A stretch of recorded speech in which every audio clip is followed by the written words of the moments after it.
É fundamental para você, dentista, que recebe o paciente com as queixas, vamos chamar de queixas, os sintomas, o que o paciente está trazendo de informação, de sintomas que você pode ou não relacionar ao bruxismo. Por exemplo, pessoas que têm dor no fundo dos olhos.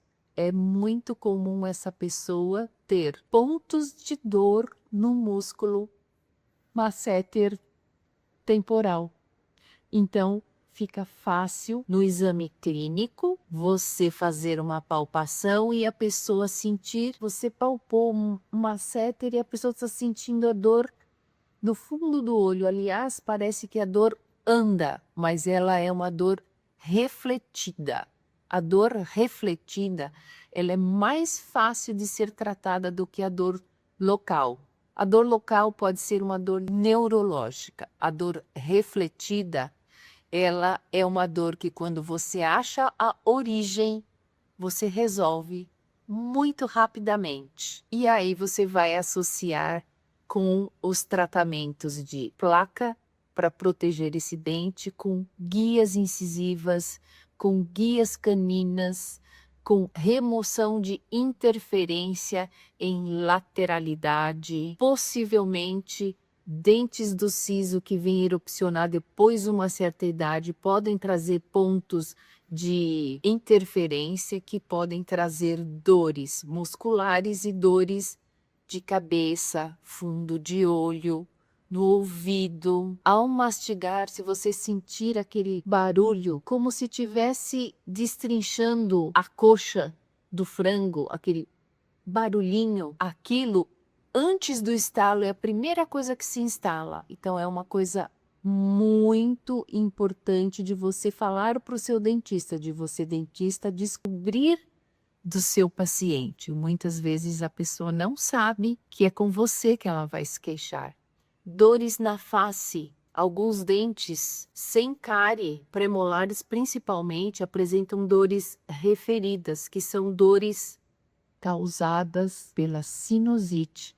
Muitas vezes na radiografia panorâmica, você vê aquela raiz totalmente mergulhada no seio maxilar. O seio maxilar, quando apresenta sinusite, ele pneumatiza, ele cresce por pressão dessa secreção, muitas vezes purulenta. Às vezes, ela não se encontra ativa.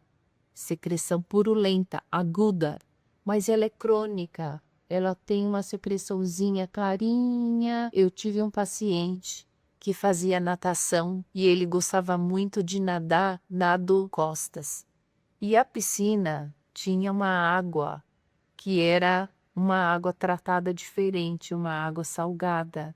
Enfim, ele veio para mim indicada pelo filho dentista para tratar de um molar e numa das sessões, já veio com o dente aberto inclusive, mas numa das sessões, quando eu afastei a bochecha, desceu por uma fístula que se formou entre a raiz do dente. Na verdade, a causa não era a raiz.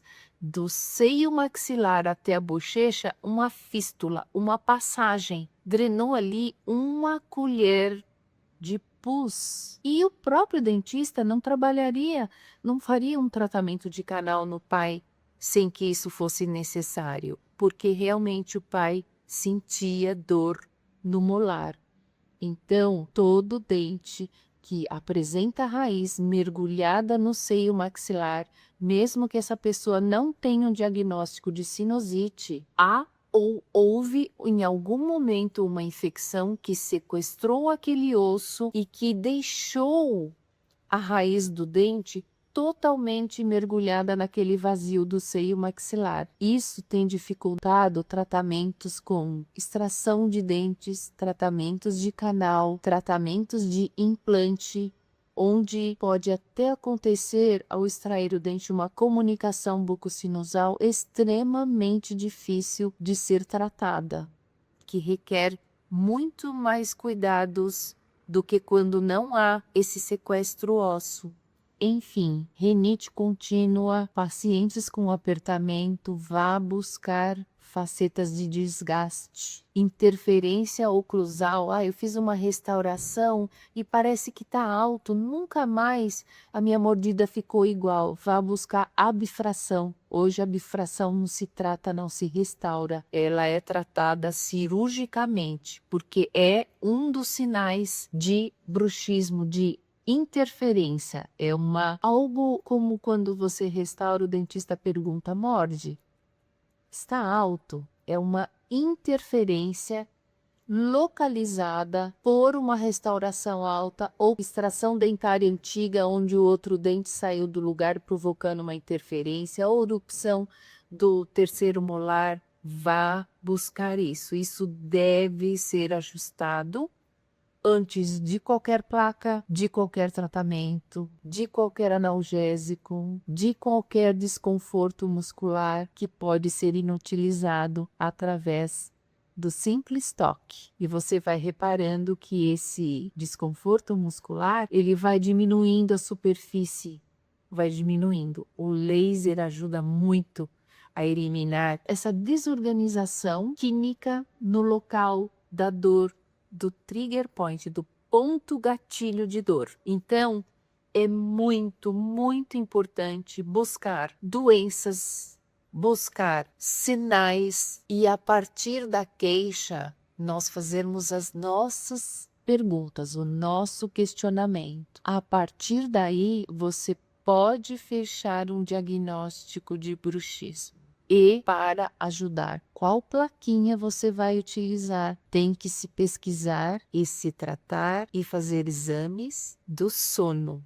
O como e o quanto essa pessoa está dormindo bem, roncando, tendo apneia, porque cada questão levantada existe um tratamento que potencializa, ajuda, soma ao tratamento. Por exemplo, o ajuste oclusal de um dente com uma interferência ajuda no tratamento da confecção de guias, que ajuda no tratamento da confecção de placas, que ajuda na melhora do sono. E isso tudo deve ser feito em conjunto. Agradeço, e se você se interessa pelo nosso conteúdo, acompanhe no Instituto do Bruxismo pelo Instagram. Um abraço a todos.